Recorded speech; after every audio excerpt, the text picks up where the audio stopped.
धीरे धीरे होले होले के हमारा देह के सटाबैया यो कंडक्टर बाबू, यो कंडक्टर बाबू आहा के खलासी धक्का मारिए यो कंडक्टर बाबू। ये भी गाना फरमाइश किया गया था। इसके बाद हम बसिया बजावे गाएंगे, उसके बाद रिकॉर्डिंग आप लोग सुन लीजिएगा।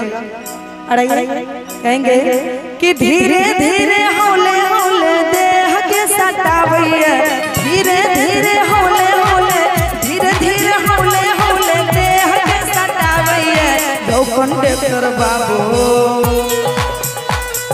यो कंडक्टर बाबू वहाँ खलासी धक्का मारिए यो कंडक्टर बाबू, वहाँ खलासी धक्का मारिए यो कंडक्टर बाबू। धीरे धीरे होले होले देह के सटावैया, धीरे धीरे होले होले देह के सटावैया यो कंडक्टर बाबू, यो कंडक्टर बाबू वहाँ खलासी धक्का मारिए यो कंडक्टर बाबू, वहाँ खलासी धक्का मारिए यो कंडक्टर।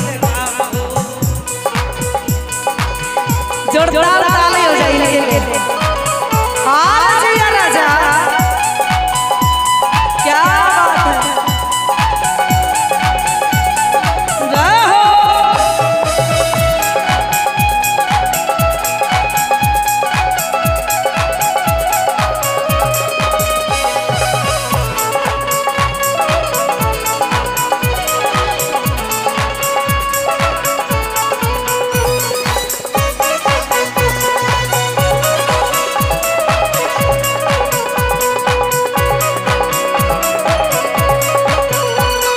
और कहते हैं होते वाला कोना कोना दन करैया, होते वाला कोना कोना दन करैया, कुछो बोला पर हमरा मुँह लगवैया, होती वाला कोना कोना दन करैया, कुछो बोला पर हमरा मुँह पर लगवैया। धीरे धीरे होले होले, धीरे धीरे होले होले आँख के चलावैया, धीरे धीरे होले होले कलख चलावैया यो कंडक्टर बाबू, यो कंडक्टर बाबू वहाँ खलासी धक्का मारिए यो कंडक्टर बाबू, वहाँ खलासी धक्का मारिए यो कंडक्टर बाबू।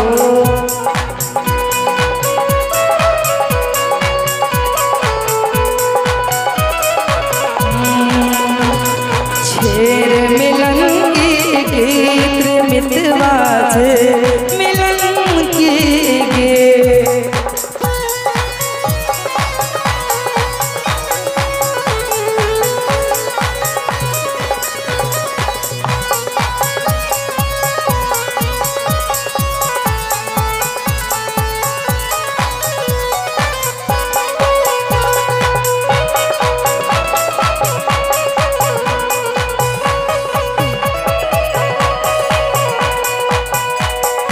और ही हंसे हंसे नजर मिला के,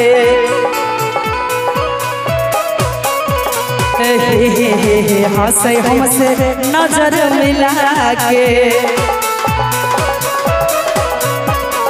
बैठे चाहिए हमारा कोरा में आके,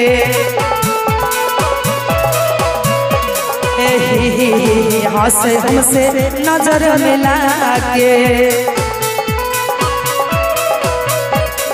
बैठे चाहिए हमारा कोरा में आके।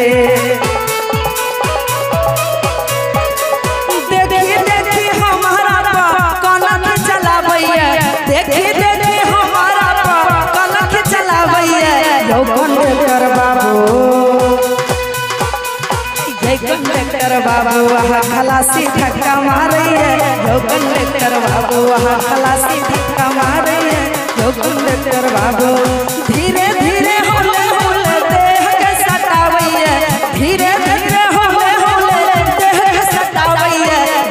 कंडक्टर बाबू यो कंडक्टर बाबू खलासी धक्का मारिए यो कंडक्टर बाबू खलासी धक्का मारिए यो कंडक्टर बाबू खलासी धक्का मारिए यो कंडक्टर बाबू खलासी धक्का मारिए यो कंडक्टर बाबू। अरे ये